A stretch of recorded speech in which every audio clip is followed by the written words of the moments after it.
Bueno chicos, vamos a terminar pues esta clase de abdomen, ¿verdad? Siempre de abdomen, donde hemos estado viendo pues el diafragma. Ya vimos el diafragma, vimos el canal inguinal, hablamos un poco de esa área conocida como la ingle o la zona inguinal, ¿verdad? Inguinal.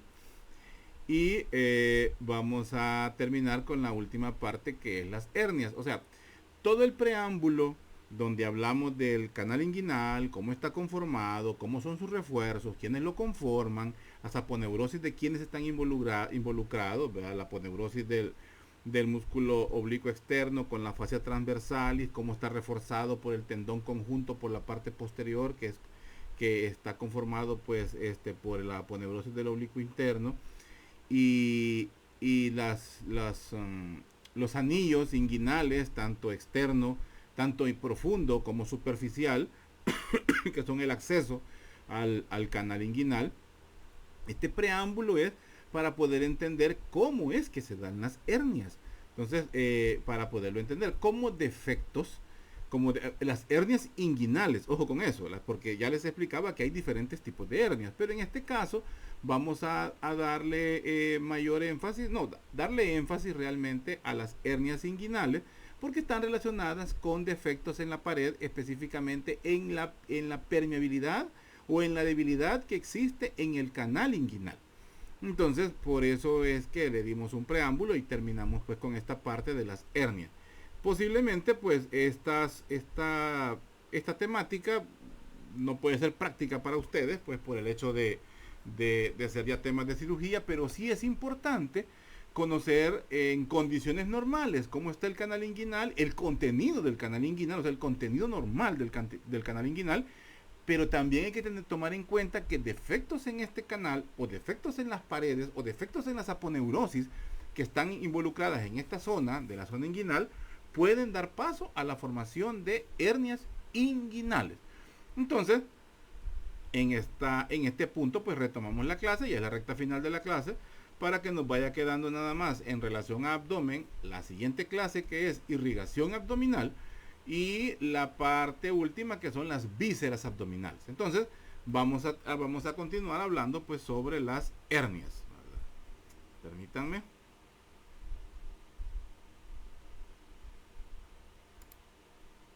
Ok, entonces hablábamos pues que las hernias pueden ser de varios tipos. Pueden ser ya sea hernias inguinales, hernias umbilicales, hernias incisionales, hernias del hiato y también hernias diafragmáticas, que son de tipo congénito. En sí, una hernia es esto. Una hernia en sí es un defecto en la pared. En este defecto lo que vamos a ver es que la hernia es un saco, es un divertículo que se forma y puede tener contenido, ya sea una víscera abdominal, para este caso pues casi siempre intestino delgado, o solamente puede ser tejido celular, ¿verdad? Perdón, tejido adiposo, o que puede ser epiplón, no, perdón, que puede ser tejido graso, o que puede ser peritoneo, perdón, o puede ser una tripa ya, o sea, una asa intestinal, o pueden ser los tres componentes que se introduzcan en ese defecto. Entonces, por definición podemos decir que una hernia es un saco. Es un saco que está formado por revestimiento de la cavidad abdominal. O sea, es un defecto tanto de la pared muscular, de las aponeurosis y también hasta del peritoneo. Ese saco o ese defecto puede pasar a través de un agujero, para este caso del agujero del orificio inguinal interno, o podría ser en la pared débil del canal inguinal. La pared débil del canal inguinal puede ser entonces en la zona del tendón conjunto y la fascia transversalis, que conforman la pared posterior del canal inguinal. Entonces, al ser esta capa muy débil, muy delgada, pues puede ceder, y entonces pues va a introducirse pues el saco herniario, como le llamamos. Entonces dándonos por ende, pues, este diferente tipo de hernia. O sea, la anatomopatología es la misma para todos. Es un saco herniario por un defecto en el peritoneo que se traduce en un defecto en la pared abdominal. Esa es la misma anatomopatología. La diferencia es la ubicación, o sea, dónde se presentan. Siendo la más frecuente las hernias, perdón, he activado el puntero, siendo las más frecuentes las hernias inguinales. Esas son las hernias más comunes. Por ende, pues son las que pueden afectar más a los hombres. En segundo lugar, puede afectar a mujeres. Y en tercer lugar, puede afectar a los niños. En los niños casi siempre son de tipo congénito. Entonces, la situación aparece por una combinación, ya sea en la debilidad de la pared, ¿verdad? La debilidad de la pared o el sobreesfuerzo. Entonces, no es raro encontrar que las personas que se dedican a cargar bultos, a levantar cosas pesadas, presentan hernia. Hoy es muy común ver cómo muchas personas utilizan aditamentos como cinturones de protección, pues para evitar esta situación. Los que trabajan su cuerpo, los que hacen ejercicios, levantan cosas pesadas, los que se dedican al alterismo, no me acuerdo cómo se llama, los que levantan pesas, ahí me dicen cómo se llama, alterofilia, algo así se llama. Los que levantan, no, alterofilia, no me acuerdo realmente, los que se dedican a levantar cosas pesadas, o sea, el levantamiento de pesas, tiene un nombre. Esas personas pueden fácilmente desarrollar una hernia por una debilidad en la pared o por un sobreesfuerzo. Entonces, es porque algunas personas nacen con los músculos abdominales débiles y estos pues tienen más probabilidad a que puedan herniarse. El tratamiento prácticamente habitual o el que existe pues es la cirugía. Le decimos pues comúnmente pues en el pizarrón, por ejemplo, cuando estamos en sala de parto, en sala de cirugías, pues hay una pizarra donde se van programando las cirugías que están destinadas a realizarse en diferentes horarios, y es muy común que se escriba cura de hernia. Ese es un término antiquísimo, cura de hernia. Hoy en día decimos herniorrafia. Entonces esa es la cirugía real, la corrección pues del defecto es la herniorrafia. Entonces la intención es pues reparar el daño, reparar esa apertura en la pared muscular. Las hernias que no se tratan pueden causar mucho dolor y pueden poner en peligro hasta la vida del paciente, porque este defecto puede llegar a estrangularse. Es lo que vemos en la otra diapositiva.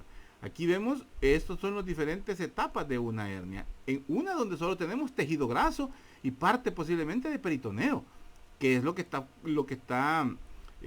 conformando pues el saco herniario. En un tejido, en un momento más avanzado puede ser un intestino el que entre. A veces decimos que son hernias reducibles o hernia no reducible. El término hernia reducible son pacientes que ellos mismos dicen, fíjense que cuando yo hago una fuerza, se me levanta o se me hace una chibola aquí en la ingle. Él dice en los encajes. Pero cuando ya no estoy haciendo fuerza, estoy acostado, esa chibola desaparece. Eso es una hernia reducible, o sea, se reduce sola.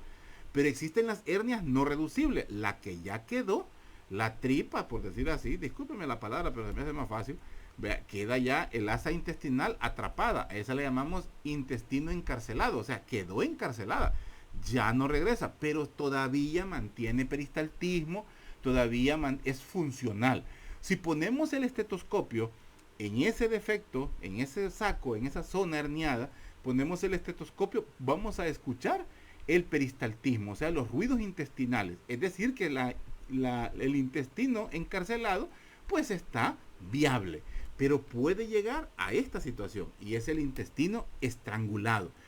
La salida de intestino es mayor y por ende ya no se reduce y la compresión y comienza a provocar la falta de irrigación a esa zona. Al faltar la irrigación, la zona comienza a dañarse, la zona comienza a necrosarse. Este intestino va a tener que ser resecado, o sea, extirpar por completo esta zona, ¿verdad?, dañada, y es una cirugía mayor.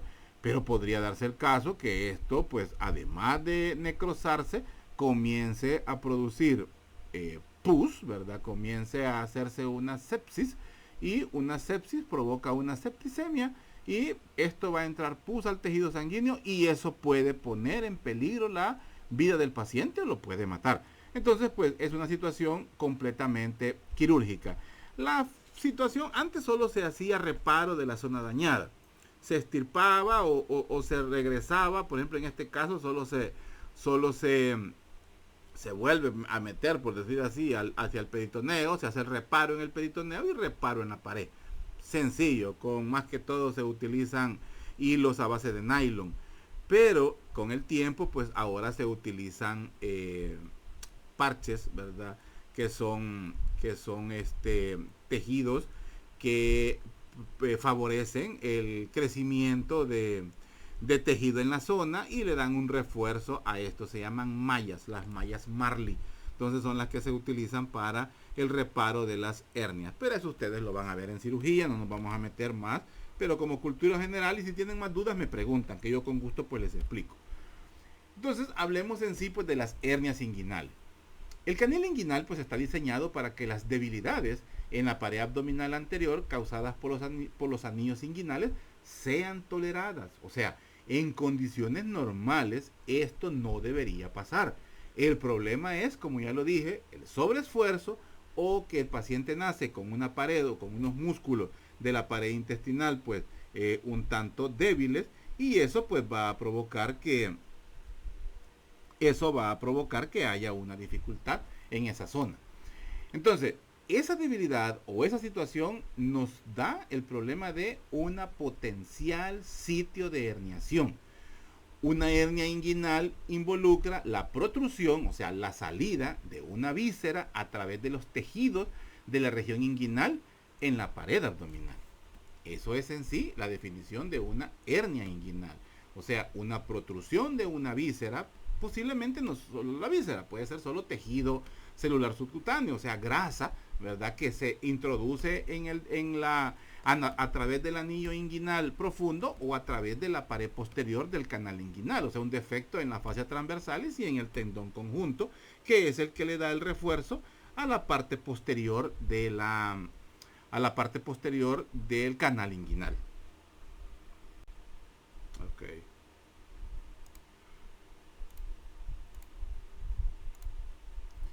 Entonces, hay que tomar en cuenta que las diferentes situaciones que se pueden presentar en la pared abdominal es debido, tomando en cuenta, a debilidades de la pared abdominal, y esas van a ser en estas zonas, las zonas de ok, entonces vemos pues como estas debilidades que se encuentran en la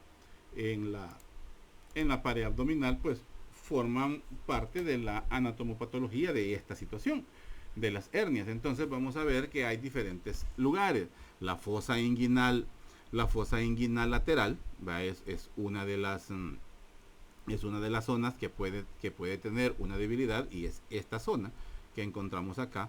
La otra es la fosa inguinal media, que corresponde al triángulo de Hesselbach, que es esta que encontramos acá. Luego tenemos la del anillo femoral, ¿verdad?, que es la tercera, que la encontramos acá. Y la de la fosa supravesical, que la encontramos acá. Entonces, estas debilidades pueden llegar a provocar la situación o el daño hacia el canal inguinal, y provocar pues las hernias inguinales, ya sean directas o ya sean indirectas. Entonces, estas son los defectos o las debilidades que presenta la pared abdominal. Sigamos. Esto solo para recordarlo o para entenderlo, pues la fosa inguinal lateral, que estas son las principales, ¿verdad? Estas están un poco movidas. Esto es un poco más abajo, es en esta zona de acá. La fosa inguinal media, que es la que corresponde al triángulo de Hesselbach, que estas protruyen por detrás del canal inguinal, y esas son las hernias inguinales directas. Y la fosa supravesical son otras zonas. Esto es el triángulo de Hesselbach, que se los preguntaron pues hace poco en el examen de macroanatomía. Las hernias inguinales indirectas. Estas se producen lateralmente a los vasos epigástricos inferiores. Ojo con eso.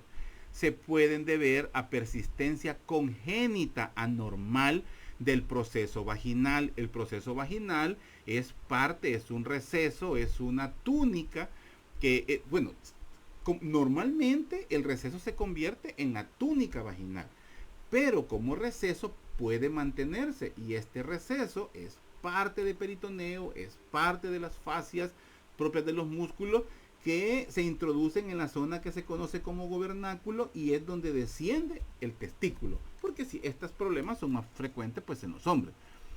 Muchas veces pues estas son adquiridas, son el resultado de la debilidad progresiva de las paredes laterales y posterior del canal inguinal.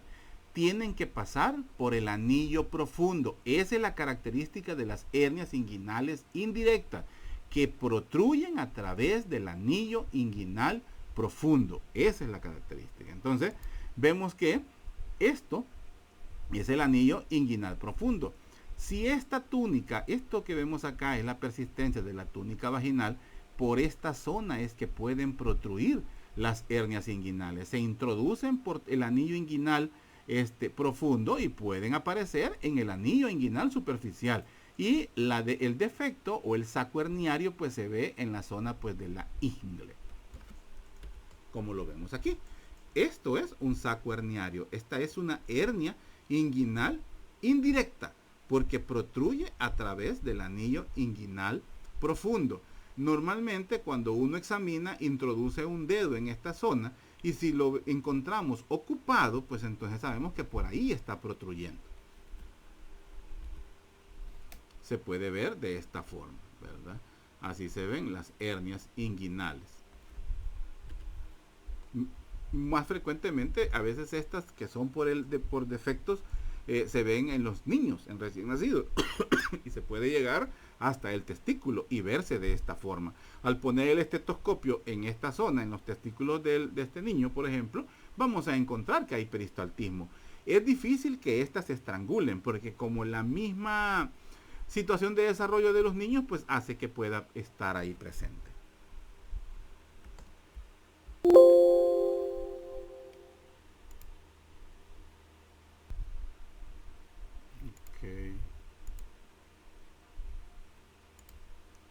Ahora veamos una hernia inguinal directa.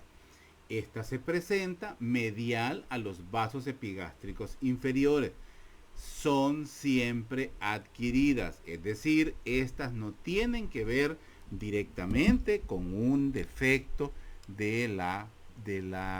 bueno, sí, tienen que ver con un defecto de la pared, pero no tienen que ver con la entrada a través del orificio o del anillo inguinal profundo. Como dice, son siempre adquiridas. Esta es debido a una debilidad en la zona del triángulo inguinal o el triángulo de Hesselbach, es decir, en la pared posteromedial del canal, que se puede extender hasta la pared anterior a nivel del anillo superficial. O sea, penetran por la parte posterior del canal inguinal y pueden tener acceso hacia la cara externa a través del anillo inguinal externo. O sea, ambas, tanto la directa como la directa, se van a presentar como un defecto en la zona inguinal, viéndole pues el saco herniario. Pero la diferencia está en que ellas pues una protruye a través del anillo inguinal profundo, que es la indirecta, y la directa a través de la pared posterior. Espero que eso quede claro. Ahora, la hernia debe protruir a través de la fascia transversalis entre el tendón conjunto y los vasos epigástricos inferiores y entrar al canal inguinal. O sea que ambas están siempre ocupando el canal inguinal. La diferencia es cómo acceden a él. Está cubierto por la fascia espermática. ¿Verdad? Ojalá se acuerden quién conformaba la fascia espermática. Entonces, vamos a ver que la presentación es la misma. Esa es la misma presentación. La diferencia es que la zona o el daño es en el triángulo, en la parte donde se encuentra el triángulo. Y por ahí es donde tienen acceso al canal inguinal. ¿Cómo se va a presentar? La vamos a ver en esta zona, porque podría solo quedarse ocupando dentro del canal y también la podemos ver ya en esta zona, porque la presentación va a ser igual. Ahora bien, las indirectas en algunas situaciones tienden a complicarse más rápido, por decir así, o decir que el tiempo de evolución es menor en las indirectas, en las directas que en las indirectas. Entonces, el saco herniario, pues lo vemos de esta zona. Y podría darse el caso de que teniendo un defecto en el anillo femoral, ¿verdad? Que es el otro, podría haber un defecto en el anillo femoral, atraviesa el canal inguinal, protruye a través de la fascia transversal y no, yo les dije atraviesa, no atravesar el canal inguinal y aparecer en la zona femoral por un defecto en el anillo femoral. Entonces podría presentarse de esta forma. Pero no es este el caso de lo que me interesa que sepan. Solo se los presento para que conozcan la diferencia. Porque las otras siempre van a pasar por esta zona o se van a quedar ubicadas en esta zona de aquí como hernia inguinal directa. Esto es lo que conocemos como el triángulo de Hesselbach. Entonces, los límites del triángulo de Hesselbach son el límite inferior, el ligamento inguinal, el límite superior, superior o lateral es, superolateral o solo lateral. De ahí depende cómo diga la literatura. Para mí, a mí me gusta más superolateral. Entonces vamos a tener que son los vasos epigástricos inferiores y el borde externo del recto del abdomen. Esos son los límites del triángulo de Hesselbach o triángulo inguinal. Vean. Que es pues este que vemos acá. Este es el triángulo de Hesselbach. El ligamento inguinal, los vasos epigástricos inferiores y ¿cómo se llama? El borde lateral del músculo recto abdominal. Algo muy importante es que esto es nuevo. Todavía el siglo pasado, y aún a mediados del año 50, se consideraba como triángulo de Hesselbach y era hasta por abajo del ligamento inguinal. Ya después se comenzó a ver de que si había un defecto aquí, ya no era el triángulo de Hesselbach, o digamos, mejor digámoslo así, no era por un defecto en la zona inguinal, sino que era un defecto ya por el anillo femoral. Entonces por eso ya no se tomó en cuenta que bajara por debajo del ligamento inguinal, quedando como límite inferior el ligamento inguinal. Aquí está una de las preguntas que le hicieron, el ligamento lacunar. Alguien me decía, el ligamento no baja por detrás del cordón espermático. Es verdad, el ligamento lacunar, ¿verdad? O de Gingerbread, algo así se llama. Este pues es parte nada más de una fijación del ligamento inguinal y no está involucrado pues en los problemas de las hernias, porque no es un defecto en el ligamento inguinal, sino que es un defecto en el anillo inguinal profundo o un defecto en el triángulo de Hesselbach que le da acceso a la pared posterior del canal inguinal y por ende pues a las hernias indirectas.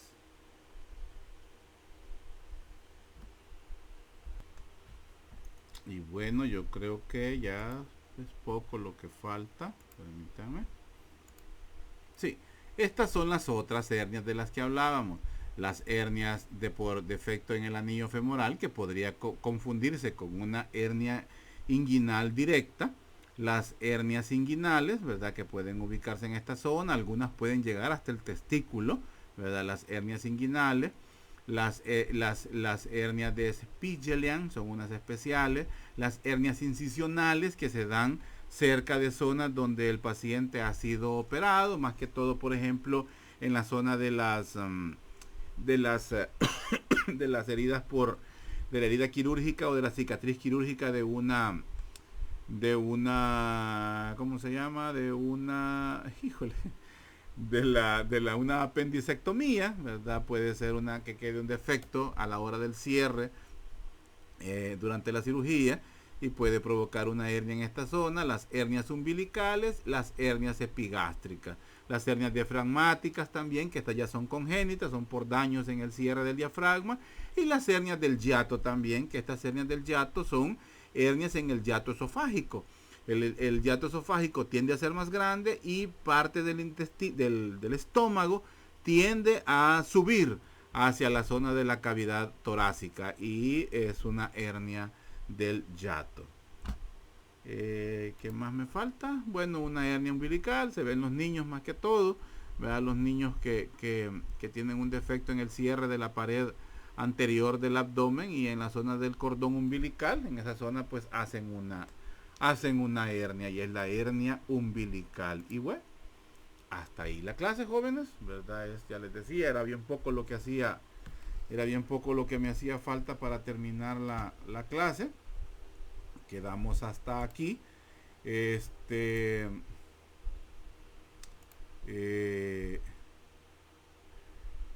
Ya con esto pues tenemos para el otro corto de la próxima, de esta semana, así que ya son las que, quiero ver, no veo bien el reloj, ya es la 1:07 de la madrugada o de hoy lunes.